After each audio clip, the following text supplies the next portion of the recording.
Bienvenidos, bienvenidas, bienvenides. Welcome back to our returning listeners, and hello to all our new audience members. If you've been listening for a while, you might know that we usually release student work between semesters. These episodes usually consist of different students sharing their final projects and cover a wide array of topics. This time, however, we will be releasing podcast episodes fully created by the students in my fall 2024 Survey of Caribbean Literature course.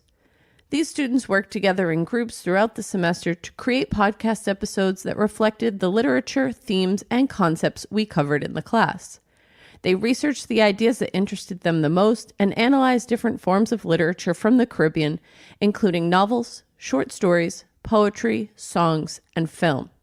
They learned how to record, edit, and produce a podcast project that they could be proud of putting out into the world. Please let them know how you feel about their work by listening and sharing this episode. Give them a shout out on social media by tagging Latinx Visions on Instagram and Blue Sky. I know I'm proud of the work they did, and they should be too. So without any further delay, here's this week's episode. Hello everyone, and welcome to our podcast episode. My name is Ona, and today we will hear from a few of my fellow classmates, Natalie, Delina, Marlon, Nyla, and Kayvon. Collectively, we wanted to bring light to issues that women in the Caribbean face. First, we will hear from Natalie and Delina, who will be focusing on gender roles and how placing women in a box is not only restrictive of their full potential, but also damaging to society as a whole. Following, Marlon will discuss socioeconomic issues in the Caribbean and the dangers that women face in such inequality. Finally, Nyla and Kaylon will highlight mother-daughter relationships and how generational gaps can perpetuate harmful expectations of women as well as result in generational trauma. One of the main texts that will be referred to is V.S. Naipaul's Miguel Street. V.S. Naipaul is a Trinidadian writer whose novel follows the individual lives of those living on Miguel Street. Additionally, Jamaica Kincaid's short story, Girl, will be included. Jamaica Kincaid is a writer who migrated from Antigua to New York and takes great inspiration from her personal experiences in her writing. Well, we hope you enjoy, and without further ado, up first is Natalie and Delina. Hi everyone, today we have myself, Delina, and Natalie, and we will be discussing gender roles, specifically as it relates to the unfair treatment of women within West Indian society. We will be analyzing Audre Lorde's essay, Poetry is Not a Luxury, and Jamaica Kincaid's poem, Girl, as well as a few scholarly articles that delve deeper into the issue. So Natalie, please tell me about Audre Lorde's essay and how it relates to our topic. Well, for those that don't know, Audre Lorde is a queer and Black feminist writer of Caribbean descent who often explores themes of feminism, class, and race. And I wanted to highlight her essay that called Poetry is Not a Luxury. I wanted to explore this because I thought it was very interesting the way she managed to write about how disenfranchised communities, specifically women, can create art, can make poetry, can write, make social change. Of thinking of poetry as a luxury, as a thing that you do, without thinking, because the idea is that you move through the world being practical all your life, very logical, concrete. Being intuitive, being in touch with your emotions is seen as, stupid.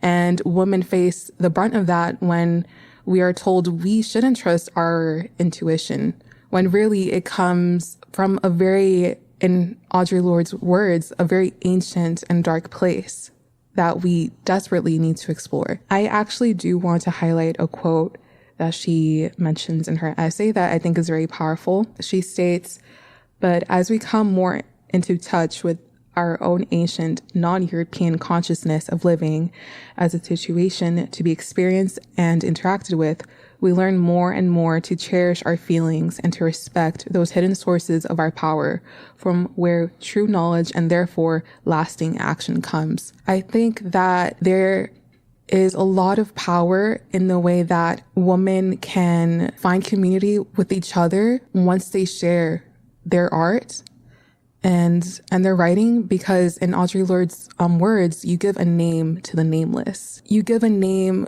to an issue that is much bigger than you. And this is personal anecdote, but as a writer, I found that, well, honestly, as a Latina writer, so I do have some sense of solidarity with a writer like Audre Lorde, because I do understand the importance of wanting to find community and wanting to create change through your words. I found that, writing for me, it allowed me to vent and explore, my own identity and find that other people connect to that too. I also wanted to mention another quote of Audre Lorde that states, "For women, then, poetry is not a luxury. It is a vital necessity of our existence.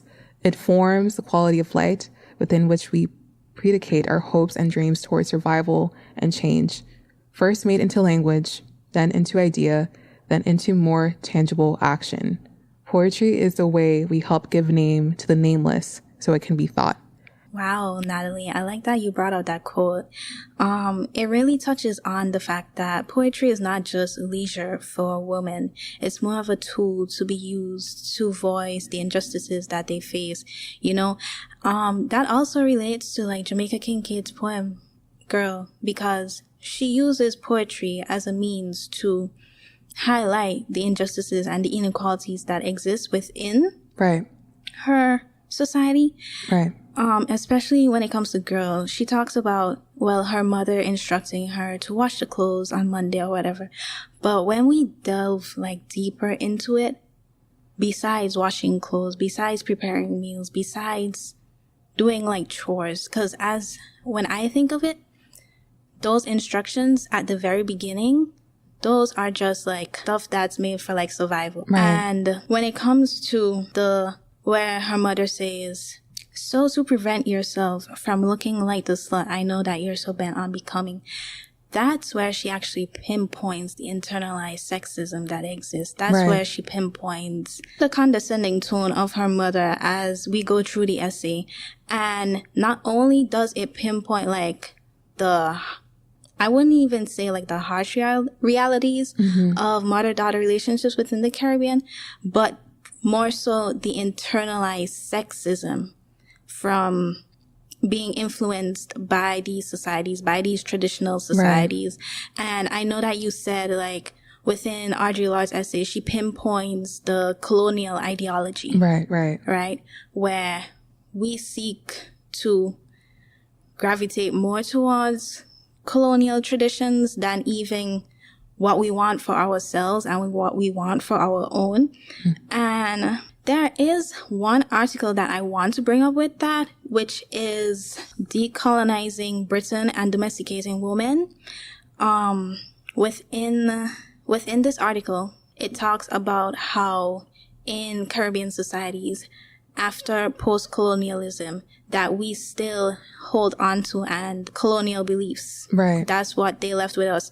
They didn't have the hierarchy in terms of race anymore, but now it plays into like the power struggles of gender. With the points that you brought up, I actually wanted to bring a very interesting quote from Jamaica Kincaid's poem that states, "Always eat your food in such a way that it won't turn someone else's stomach. On Sundays, try to walk like a lady and not like the slut you are so bent on becoming. Don't sing. Benna in Sunday school, you mustn't speak to wharf rat boys, not even to give directions." I want to reiterate the points you made about how the mother actually gives her, honestly, kind of like common sense, logical rules that any person should really have. Like, wash your clothes, do your chores. This is how you do this, how you do that. Very demanding. Something that I think most people would think is sensible. They wouldn't think it's outrageous, but it's very gendered because these are demands that the mother most likely has received in her infancy that she is now passing on to her daughter in hopes that when she has a daughter, she'll pass it on to her as well. It's interesting how you say that because when I looked at it, I'm coming from a Caribbean background, St. Vincent and the Grenadines, but I also grew up with a female-headed household, all females. Wow. So when I started to read the essay, I'm like, okay, this is just life skills. As you said, anyone would think at first, it's just life skills. But then in my household, especially too, that's very different because and not many people like have that specific household or like the ideologies that exist within that household, because I was taught these chores to be independent in my life. Right. But the way in which it's portrayed throughout the poem, it comes from a mindset of serving a man instead of yourself. It's very complicated. It really changes the dynamic between mother and daughter. Part of it is because she does want to protect her. You know, these rules are put in place so, you know, the daughter doesn't get ridiculed or shunned from the rest of society. It's a reason to conform. It's a reason to survive, because quite frankly, any marginalized community that wants to stand out further than they already are from their identities, you know, risk the chances of, you know, being in danger simply because they refuse to conform. And so, yes, part of it does come from a desire to protect her own daughter. The other desire comes from trying to restrict her because she's a woman. As girls come into womanhood, they quickly realize that these ideals are tied into what men value. I do also want to touch upon how powerful it is to read a poem like Girl, tying it back to Audre Lorde's Poetry is Not a Luxury.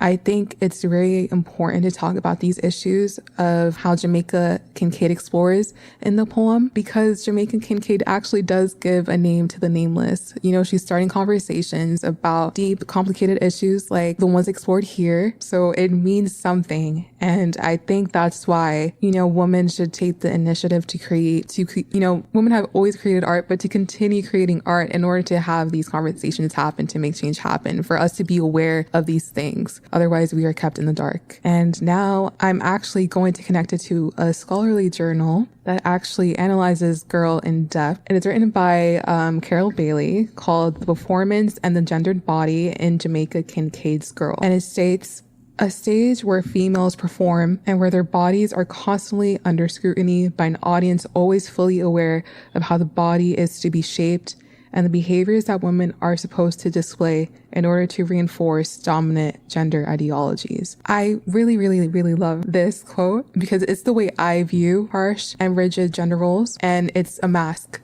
It's a performance. You know, women and men alike have these gender roles that they have to ascribe by. As women, don't get the luxury of taking it off. We don't say end scene after the day is done. We continue every day. We don't get to take the mask off because it's a performance that we are expected to do every single day. And it's very exhausting. And so for those that don't conform, like I said earlier, simply put themselves in danger because they do not want to fit in with the rest of society. As girls going into womanhood, like the quote says, is always under surveillance by women and men alike. We have to look a certain way, act a certain way. Thank you for bringing that up. Actually hits on something I just thought about, which is the fact that when I was in the Caribbean growing up, I had to be under surveillance, not in terms of, as I said before, like I was in a female-headed household. Not in terms of that. In terms of when I'm at school, we had 10-foot tall fences. Wow. An all-girls school, 10-foot tall fences. The boys, they're 5 feet away from us. Mm-hmm. They can do anything. They had freedom. They had the freedom. They're not under surveillance like we are. Right. And we had to even get parental permission in writing to even leave to go for lunch. Wow. And the boys could have roamed free. Right. And this is coming from a school where it has also been woman-headed, you know? So we see the perceptions of how girls are supposed to be caged in and confined, whereas the boys are let free in this instance. And my school was female-headed and still like instill these patriarchal ideologies that, oh, women should be confined, women should act a certain way, behave a certain way. We even had situations where even off of school grounds that we couldn't chew gum in the street. We couldn't eat or even eat ice cream in the street. Drink water. We couldn't do any of that. It goes to show the extent they take to confine women as opposed to men. Right.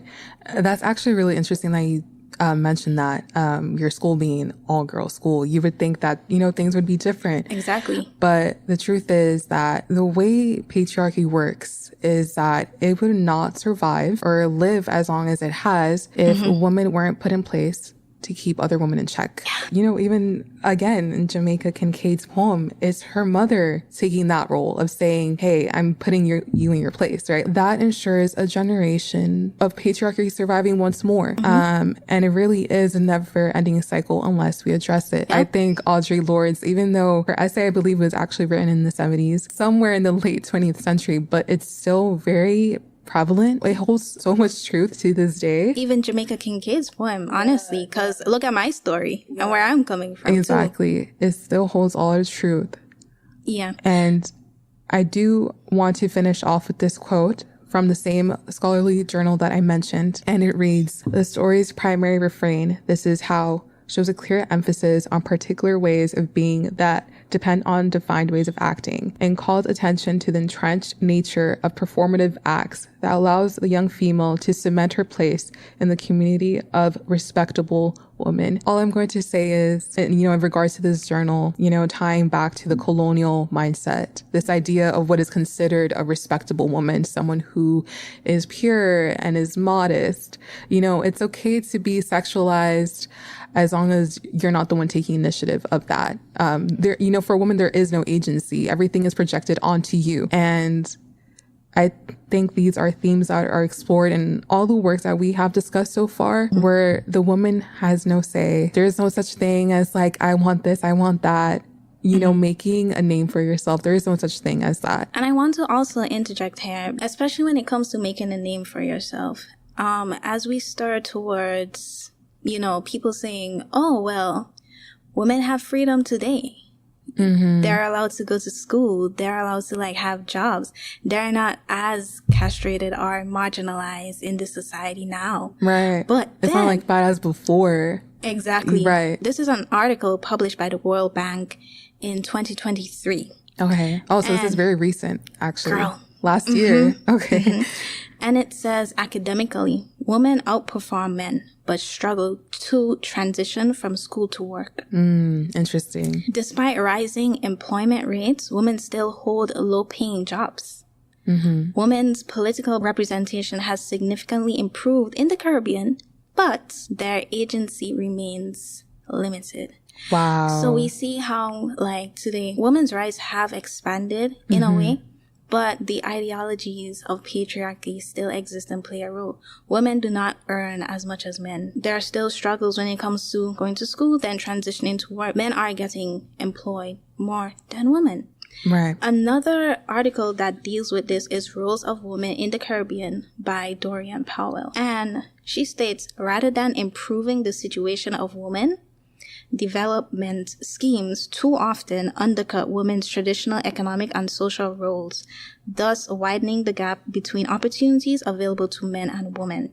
So it seems like people have the rhetoric that, oh, today women are able to do this, that, and the third. But are they really? Because there's a little asterisk that says terms and conditions, Exactly. Terms and conditions, because even within the same systems that give women these freedoms today, and they have a right to go to school to get an education, they still uphold these patriarchal beliefs. And at the same time, it's so conflicting and it's so ironic. Because while they're giving women the freedom, they're still upholding the patriarchy. Yeah. And your story actually is really relevant to this. You mentioned how girls are able to go to school. That's great. Girls are getting education. And there's so much value in that. But, guess what? Okay, now we're going to put up a fence. The boys get to roam free, Thank you. And so exactly. there's always something, some drawback. And I think this applies to any social movement, really, that it seems like you take a step forward and there is something Two steps back. two steps back. And it is very frustrating for any marginalized community. But since we're primarily speaking on women as a class today, I think that it's very anger inducing, bitter pill to swallow that we have so much work to do because it's so deeply ingrained in us. And when it comes to swallowing a big pill, like another art theorizing gender systems and the project of modernity in the 20th century Caribbean, it was written in 1998.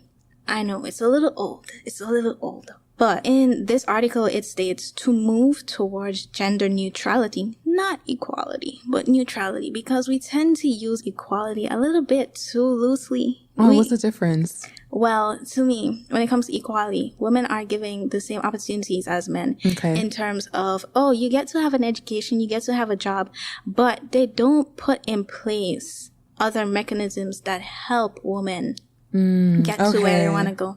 Because at the same time, women are stuck at home helping out. Right. That's their that's their actually second job. A whole can of worms if we talk about And I think the labor that women have to do at the home, but I think that in another segment that they will be touching on that. But to move towards gender neutrality, the state must confront the hierarchies created with the construct of the masculine and the feminine. It is a construct that influences the distribution of resources and encodes relations of domination. States should recognize the nature of gender systems in the same way they take stock of their political or economic systems and attempt to address imbalances. If states refuse to do this, then state policies are gendered and will involve gendered power relations. When I think of this, pointing back to like the injustices and the systems that expand women's freedoms but at the same time takes two steps back, it's really interesting because they do not address the elephant in the room. What do you mean by that? They do not want to say that patriarchy actually exists. They center it around women and like, we're gonna do this. You guys don't get this right now, but we're going to open doors for you, give you education, give you employment, but at the same time. I would actually go as far as saying that, misogyny and the patriarchy gave birth to all these other forms of oppression as well. And if we don't get to the root cause of these prejudices, we won't get to address anything or move forward. And also touching on that point, if we don't get to the root cause, if we don't confront the elephant in the room, and this is playing down into the Caribbean, they have this bias, but they don't address it. They don't want to say it because at the same time, it takes away from the power structure. So, and it's very interesting that this article has been released 1998. It still plays a role in today. As we went over in the World Bank article, women outperform men academically, but struggle to find work. Still hold low-paying jobs. We're politically represented, but at the same time, we lack total agency. With all of this research, and this is an article coming out in 1998. It still relates to today. Even within the World Bank addressing these issues, they talk about, they have plans to make equality in the Caribbean better, but they're not really addressing the actual cause of that. This is the only article, or one of the few articles that I could have gotten, and it's from 1998, proves that there is not many research done when it comes to gender inequalities and the unfair treatment of women. And it goes back to what Udine in this article says about to move forward, we have to confront the system. And that's not what we're doing. We're not confronting. We're not addressing the elephant in the room. And with that, I want to wrap up this segment of the podcast. I want to thank you for listening. And this is Delina and Natalie signing off. All right. And next, we'll be hearing from Marlon. Hello there, and welcome back for another episode. My name is Marlon Otley, and in this episode, I wanted to focus on a pretty sensitive, maybe even contentious topic: the struggles that women in Trinidad face daily. From entrenched gender roles to systemic inequality to lack of effective government policies, women in Trinidad endure a plethora of challenges that not only restrict their basic rights, but also contribute to the cycle of vulnerability and oppression. This episode will glance into how societal expectations and government policies perpetuate gender-based discrimination in the region. I'll be analyzing the vulnerabilities faced by women in Trinidad, how social inequality is exacerbated by restricted gender norms, and the ways in which the state continues to perpetuate gender-based disparities. So let's dive right in. When we talk about the vulnerabilities of women in Trinidad, It's important to understand that these are not isolated incidents. They are structural handicaps that are deeply rooted in systems of oppression. And that makes them vulnerable to things such as gender inequality and gender norms. One of the most glaring vulnerabilities Trinidadian women face is gender-based violence. Referencing Tonya Hanna's and Halima Deshawn's work on feminist approaches to gender-based violence in Anglophone Caribbean, she argues, quote, "Gender-based violence in the Caribbean is a reflection of broader social inequalities, and its persistence is often tied to a culture that excuses and condones violent behavior against women," end quote. That inequality gets woven into that social fabric, right? And instead of it something to fight against, it becomes a normal part of your everyday life. In the best case scenario, these issues do make news headlines, but they seem almost downplayed. Deshawn and Hannes point out many news sources, quote, "Rather than record these acts as an act of violence, certain descriptors are used to spectacularize these events. Similarly, court accounts of violence are often framed as spectacle," end quote. Look, reporting the news is important, but how that news is reported is equally important. Certain language brings in a thought of perhaps unbelievable or strange feelings to the situation. Instead, they need to clearly state these acts are unequivocally abhorrent and immoral. When you grow up in a society that normalizes abuse or assault by men towards women, it becomes so much harder to even begin to call it out. Speaking of normalization, cases of intimate partner violence are both widespread and normalized within Trini communities. Deshawn and Hannes talk about how women are blamed by men for not doing their jobs as a wife, and goes on to say, quote, "Shifting blame onto the woman victimized serves as a means through which he distances himself through the violence he perpetuates by assigning her responsibility for satisfying his sexual desire," end quote. First off, that's such a messed up way to avoid taking any accountability. But more importantly, this kind of victim-blaming culture just ensures that women are reluctant to report abuse or seek help, living in fear that they will not be believed, or even worse, they will be stigmatized. In fact, I want to rip a piece of dialogue from Miguel Street by V.S. Naipaul, which takes place in Trinidad. This text is one of a few lines of the conversation between the narrator's mother and Mrs. Herrera, a woman being abused by her husband. Quote, "My mother said to Miss Herrera, 'You better call the police.' Mrs. Herrera said, 'No, not the police.' My mother said, 'Like you afraid police more than you afraid Tony.' Miss Herrera said, 'The scandal hell,' my mother said. 'Your life in trouble and you think about scandal? Like if this man ain't disgraced you enough already?" End quote. I think this very clearly points out the stigma women fear and face when it comes to having domestic problems. Between her safety and her life, she was more concerned about her reputation. What makes it worse is the fact that Trini women often have to be economically dependent on these same men. Many women still lack opportunities and resources necessary to achieve financial independence. Danielle Bobb, in her chapter of Marginalized Groups in the Caribbean, Gender Policy and Society, puts, quote, "The gendered relations of power have left women in the sole responsibility to care for their children, which, when accompanied by limited financial resources, they have been left in a cycle of vulnerability, as they are unable to engage in any educational activity that can give them an opportunity for advancement," end quote. Women are often confined to lower paying, less secure jobs, and they have limited access to obtaining higher education, which gives them opportunities for them to get to a better spot. I want to point another quote from Miguel Street. This one talks about Laura. Laura's mother of 8, and she's being compared to Mary the Chinese, another mother of 8. Laura notoriously curses out and insults her children despite her love for them. But, quote, "Mary, mark you, had a husband who owned a shop, and Mary could afford to be polite and nice to her children. But who could Laura look to for money to keep her children? The men who cycled slowly past Laura's house in the evening, whistling for Laura, were not going to give any of their money to Laura's children. They just wanted Laura," end quote. Here, we can imagine a stark difference between these two women caused by the intersectionality of womanhood and poverty.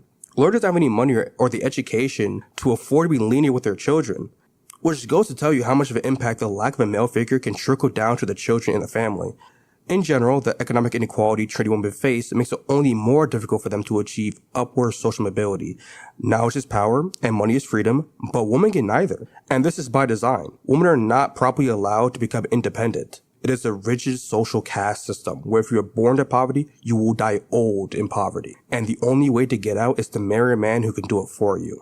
Now, that begs the question, how come people just don't come out and advocate for policies that draw attention to these women? That's the thing. Bob also notes that, quote, "Caribbean mothers have historically been seen as survivors, women who struggle but overcome.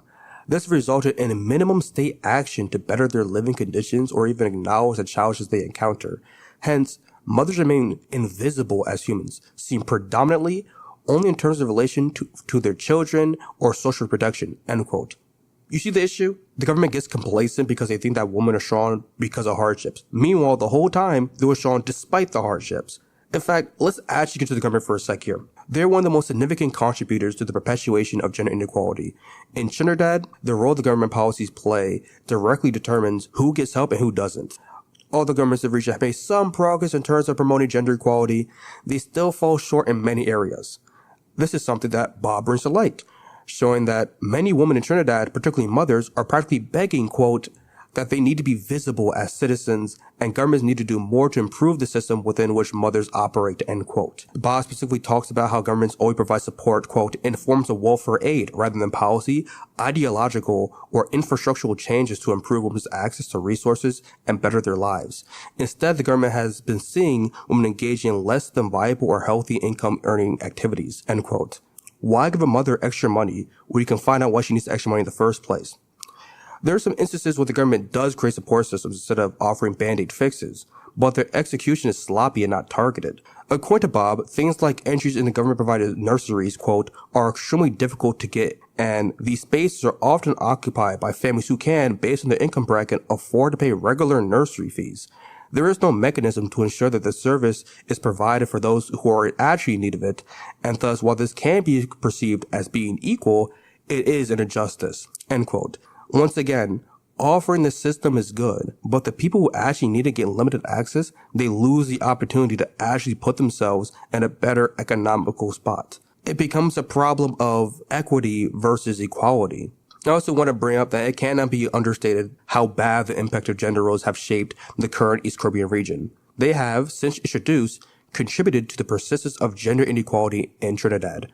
Bob calls out the disparity between women being, quote, dismissed from professional settings because it was immoral to be pregnant without a husband. This, however, was not the case for the man, even when his identity was known, and it reinforces the subjugated and secondary position of women, end quote. Now, the consequences don't have to be as explicit and as clear as being ostracized from the workspace. It can be much more subtle and implicit, like in the language you use. It's an interesting point that Deshawn and Haynes bring up, quote, where certain terminology bear particular socio-political, cultural, historical, economic resonances and should not be allowed to be read as mere descriptions. Rather, these terms have the effect of pointing to particular racialized, gendered, sexualized, and class contexts, end quote. Words may not hurt people, but they do spread rumors and ideas. If we use certain words in a casual, colloquial context, more often than not, we contribute to the normalization of these words to attack others. If we call women lesbians because they do not freely throw their bodies at men and then demonize lesbians, we have effectively forced women into a lose-lose situation. Either they say yes and have sex with a man they don't want to, or they say no and get attacked for being perceived as a lesbian. Now, just because a gender role is set doesn't mean it can't be broken. Many women only get so much maternity leave, so they are essentially forced to get a babysitter or put them in a daycare center. However, many women are in support for there to be wider parental leave change that also incorporates paternal leave. Bob said that the woman she interviewed agreed that, quote, this will be in the best interest of the baby, who will be in the care of a parent rather than a stranger. This suggestion begins to challenge the ideology of parenting roles, as the mothers are suggesting that fathers can also care for the baby, end quote. Personally, I think this is a win for everyone involved. The mothers can return to work with a peace of mind, the father can spend time with the newborn child, and the baby can be taken of by their parents instead of a paid nanny. In Miguel Street, a character like Popo, an unemployed man who is married to a working woman, also makes us question these traditional gender norms. We hear that, quote, Popo never made any money. His wife used to go on to work, and this was easy because they had no children. Popo said, woman and them like work. Man not made for work, end quote. I find it really interesting that Popo unironically believes that women are made for work while men aren't. All the people in the neighborhood in the story ridicule him for this. I'm still surprised to see such a take. Now, I know that overall this sounds pretty bleak, but there is some hope for change. There's the increasing visibility of gender inequality issues, as well as the work being done by feminist organizations, activists, and scholars. Deshawn and Haynes make it clear that, quote, the fight for gender equality in the Caribbean is not just about changing laws, but about shifting cultural norms and attitudes that devalue women and perpetuate gender violence and inequality, end quote. For real change to happen, there must be a focused effort to dismantle the patriarchal structures that continue to oppress women. The change of one person is a start, the change of many is a movement, and the change of all is reform. It's imperative that there are movements that continue to highlight these issues and make people more empathetic towards them. Not to mention, it is the responsibility of governments to begin to prioritize the enforcement of gender equality laws, not as a matter of law, but as a matter of fundamental human rights. The road to equality in Trinidad is long, but it's a road that can be traversed with continued activism, solidarity, and political will. All right, that's me. Thank you for tuning in. I hope this discussion on the vulnerability of women in Trinidad has helped bring some attention to the pressing need for the greater gender equality and justice. To make a change we want to see, we first have to find something to change. This is a team effort to ensure that all people from anywhere in the world are being treated with humanity and the equality they deserve. My name is Mullen Otley, and I'll see y'all next time. And last but not least, here is Kayvon and Nyla.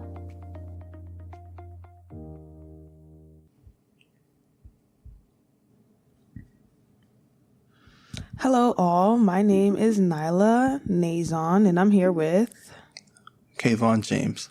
And we are here to talk about primarily mother-daughter relationships in the Caribbean. For me, I'm here to cast a light on more so the negative attributes in adolescent years and how mothers, when they are harsh or very preventative in the adolescent years, people grow to be just that, and then vice versa. Yeah, the mother and girl was very strict with her daughter. It was like she was setting a bunch of rules for her to live by. And like she was against a lot of what she was doing. For example, like throughout the whole short story, she was nitpicking at everything she had to do. So in terms of when to wash clothes, and it has to be on this day, and if you're doing something, you need to do it right, specifically the way that she's telling her to do it. You can't do things such as play dice in the street. You need to know how to make pepper pot, essentially, like Kayvon mentioned earlier. She's grooming her to be a housewife.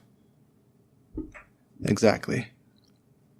So that, in retrospect, would lead to this girl growing up to doing everything in a non-constructive manner and possibly putting this kind of ideals on her own children one day.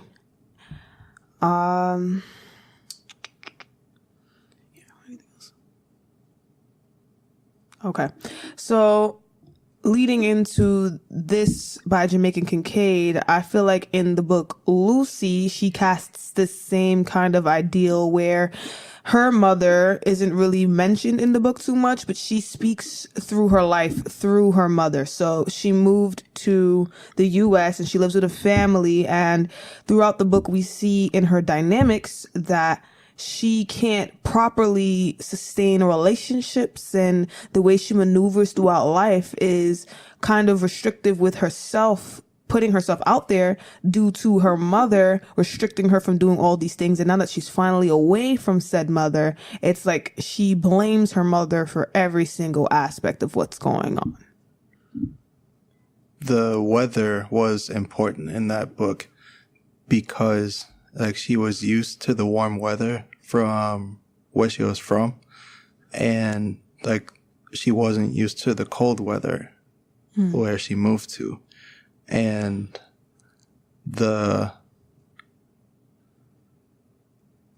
it was like the weather could connect to the emotion that she was feeling as well. Like when she was at home, she was happy.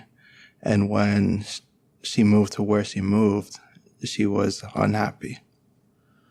I also feel like she was probably unhappy at home, but because she moved and now she sees a completely different type of life, and the differences between being home and home is also connected to her mother because that's where her mother lives, as opposed to coming to the US and then experiencing all these differences, especially with the weather.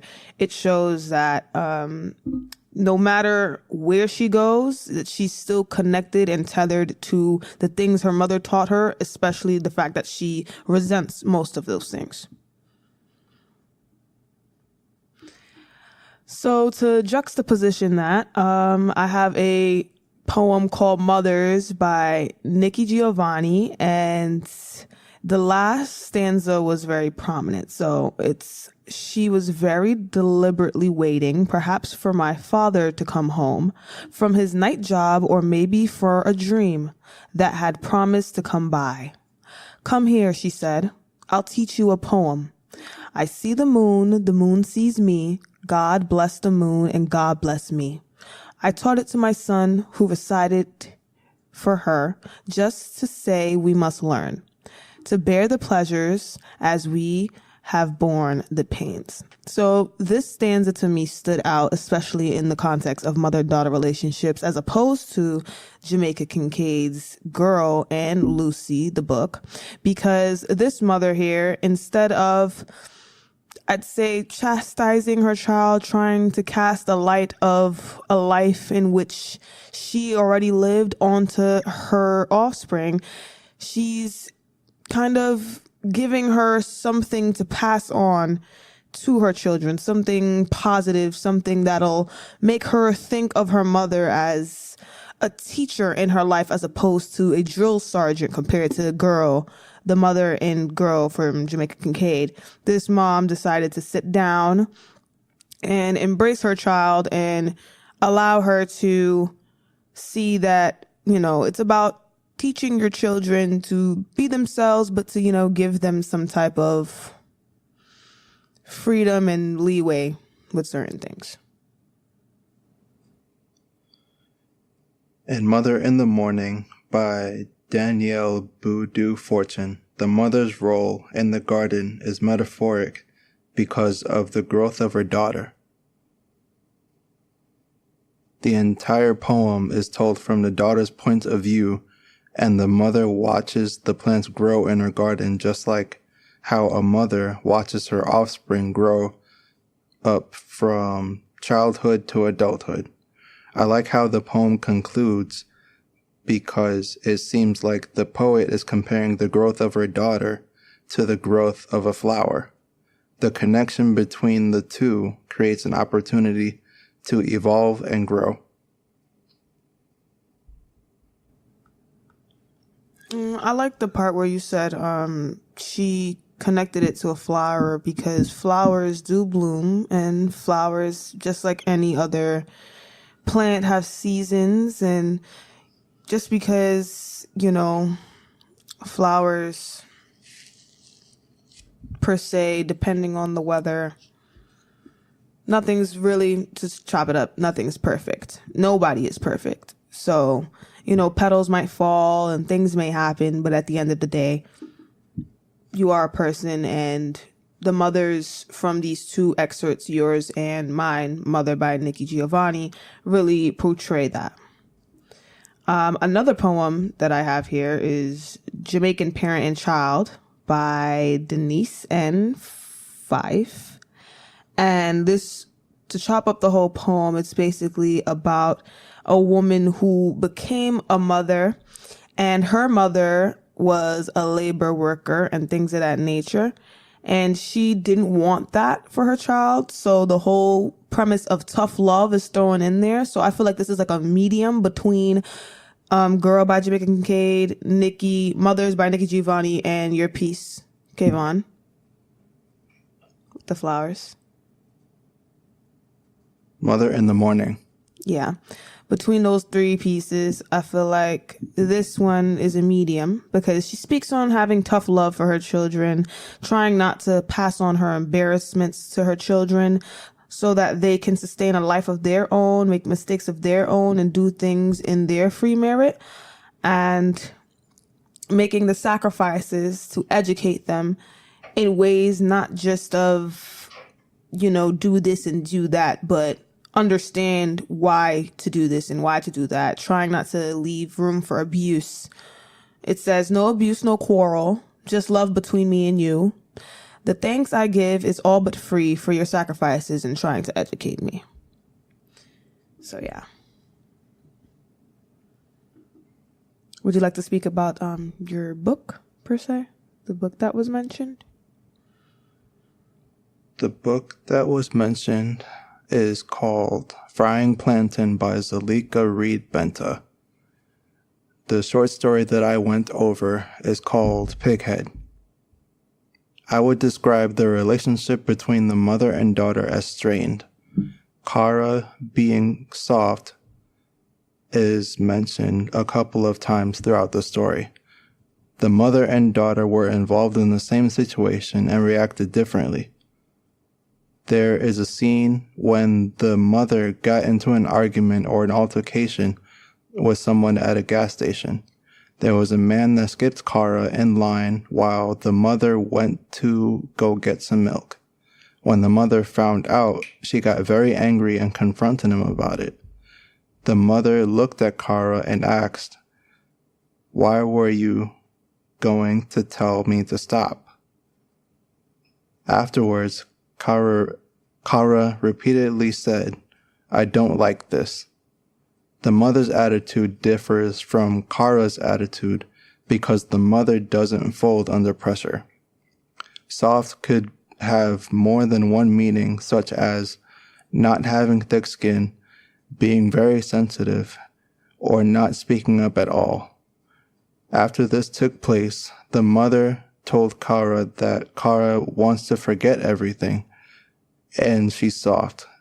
This made me think of fight or flight feeling. Kara was ready to run away to where she felt safe, whereas the mother was ready to stay and defend herself against the man that mistreated her daughter. That's very interesting that you said that, because most times you peg the parents, of course, to be the protectors, obviously. But in this case, I feel like it's warranted. How old is the daughter in the story? Do you know? It differs based on the different parts of the story. Each part, it's a coming of age story. So each part is different based on like which part it's about.